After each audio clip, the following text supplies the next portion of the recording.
বিসমিল্লাহির রহমানির রহিম।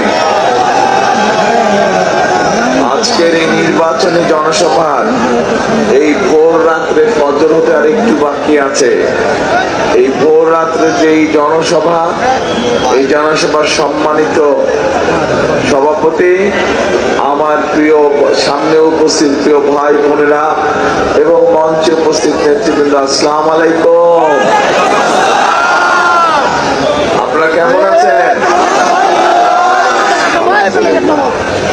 এই যে আপনাদের এখানে আসার কথা ছিল আমার কখন 8টার সময় আসার কথা ছিল, মানে গতকাল 8টার সময়, সন্ধ্যা 8টায় ফজরের ওয়াক্তে এসে পৌঁছেছি।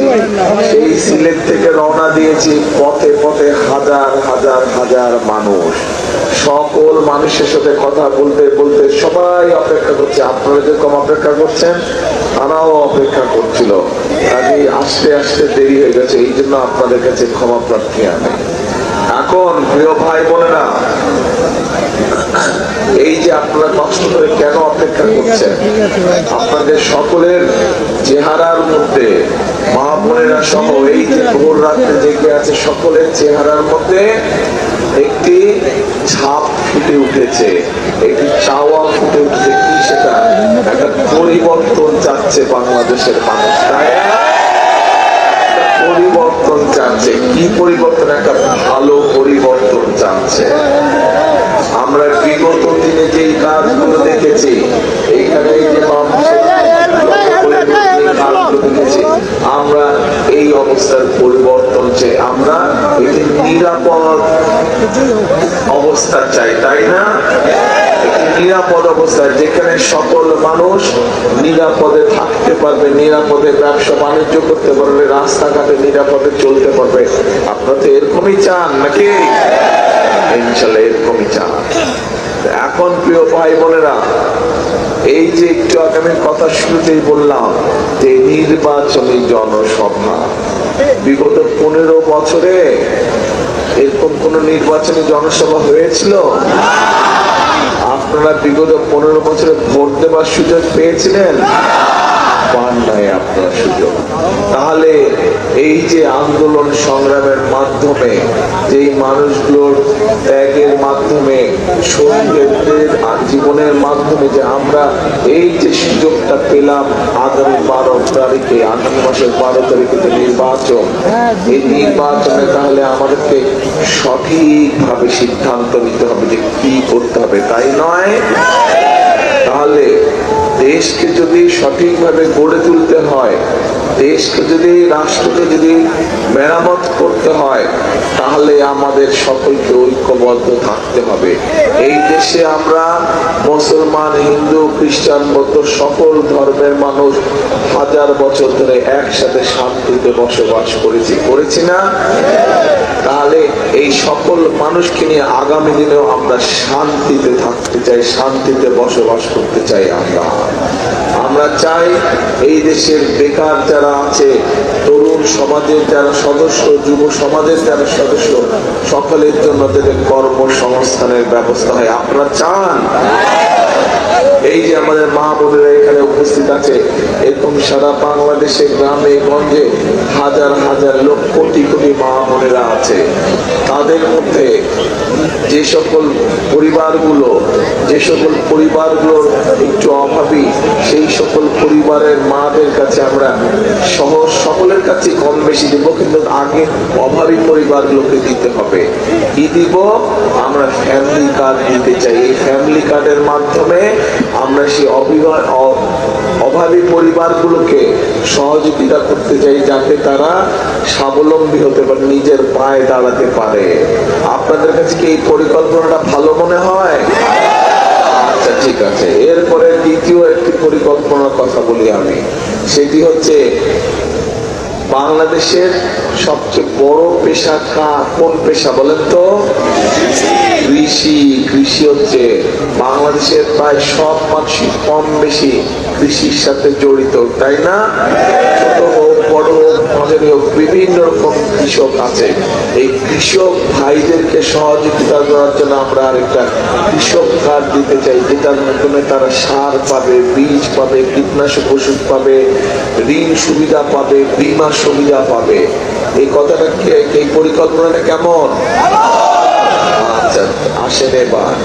এরপরে কি বললাম? কৃষকদের কথা বললাম না, মা বোনদের কথা বললাম। বেকার যুবক, বেকার তরুণ যাচ্ছে, তাদেরকে ট্রেনিং দেওয়ার মাধ্যমে এই যে বিভিন্ন গার্মেন্ট শিল্প তৈরি হয়েছে, নতুন নতুন শিল্প করতে হবে। শুধু গার্মেন্ট শিল্প দিয়ে হবে? শুধু গার্মেন্ট শিল্প দিয়ে হবে? নতুন শিল্প করতে হবে, যাতে আরো মানুষের কর্মসংস্থান হয়। এই দেশ থেকে লক্ষ লক্ষ মানুষ বছরে বিদেশ যায় না?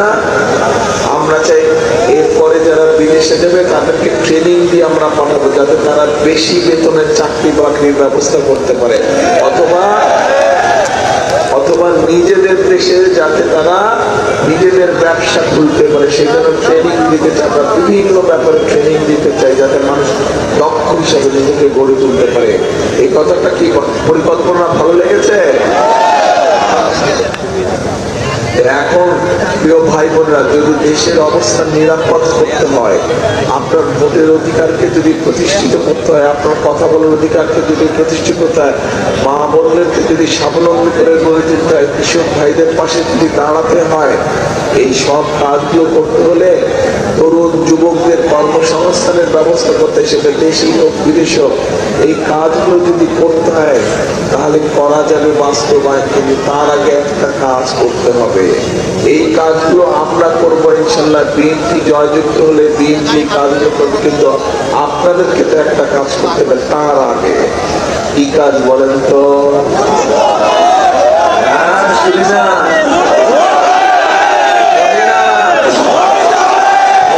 দিতে হবে। কোথায় দিতে হবে? ভোট দিতে হবে। যদি ধানের শীষে ভোট দেন তাহলে এই কাজগুলো করতে পারবো আমরা। খাল খনন করতে পারবো আমরা। খাল খনন কর্মসূচি জানেন আপনারা? কি খাল খনন কর্মসূচি জানেন? মুরব্বীরা জানেন, মুরব্বী এখানে যারা মুরব্বী আছে তারা জানেন। খাল খনন কর্মসূচি করা হয়েছিল। এখন অনেক জায়গায় দেখবেন একটু বর্ষার জায়গায় পানি দিয়ে পানি জলাবদ্ধতা হয়ে যায় না? তার উপরে আবার কৃষকরা সেচ সুবিধা পায় না, অনেক সময় হয়ে যায় না? আমরা খাল খনন কর্মসূচি চালু করতে চাই। এখন আমি যদি জিজ্ঞেস করি আপনাদেরকে, যদি খাল খনন কর্মসূচি আমরা গ্রহণ করি, তাহলে কি আপনারা মনে করেন কৃষকদের উপকার হবে? তাহলে কি সেটাও করবো আমরা? ঠিক আছে, করলাম তো। কিন্তু আপনারা কি করলেন?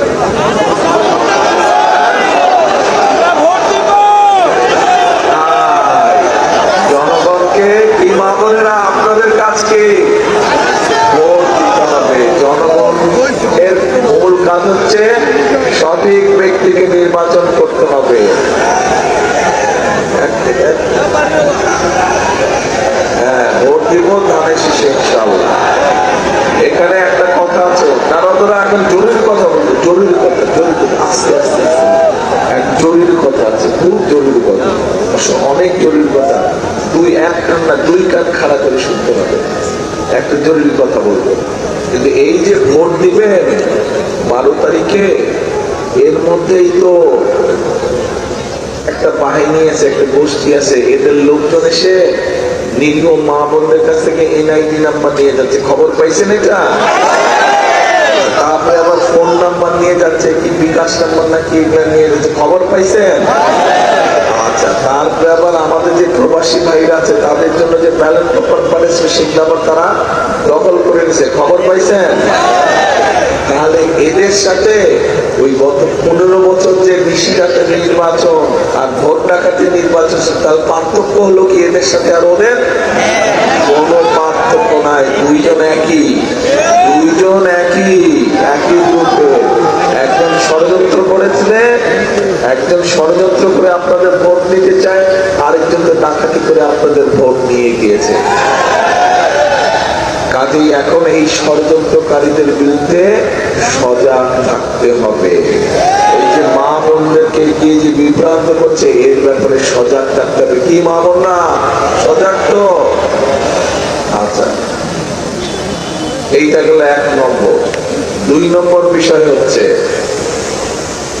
ভোটের দিন কখন যাবেন ভোট কেন্দ্রে? হ্যাঁ, ফজরের ওয়াক্তে?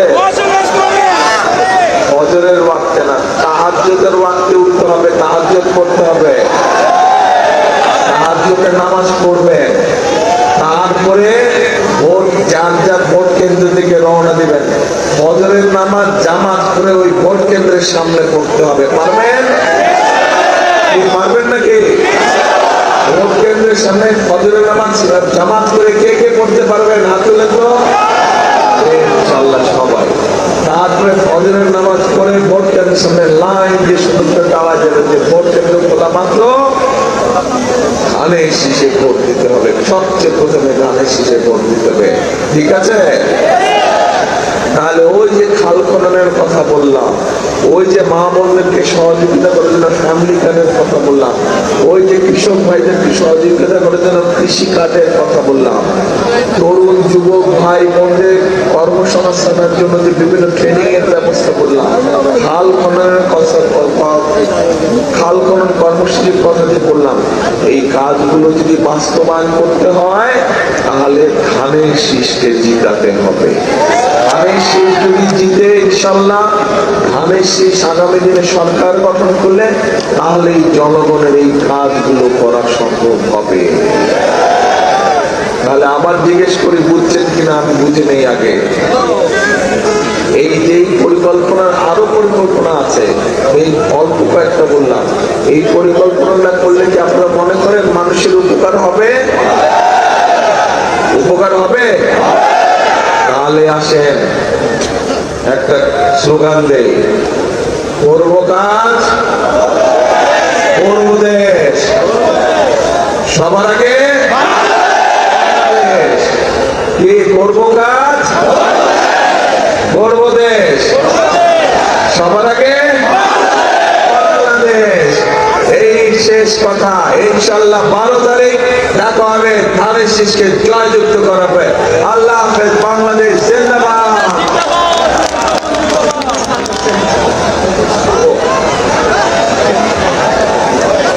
আচ্ছা, একটা কথা বলতে তো ভুলে গেছিলাম।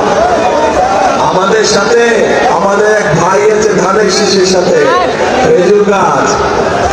উনি আমাদের সাথে সবসময় আন্দোলন সংগ্রামী ছিলেন, উনি আমাদের সাথে আন্দোলন সংগ্রামী ছিলেন। কাজে এই ভাইকে দেখাও আমাদের কর্তব্য।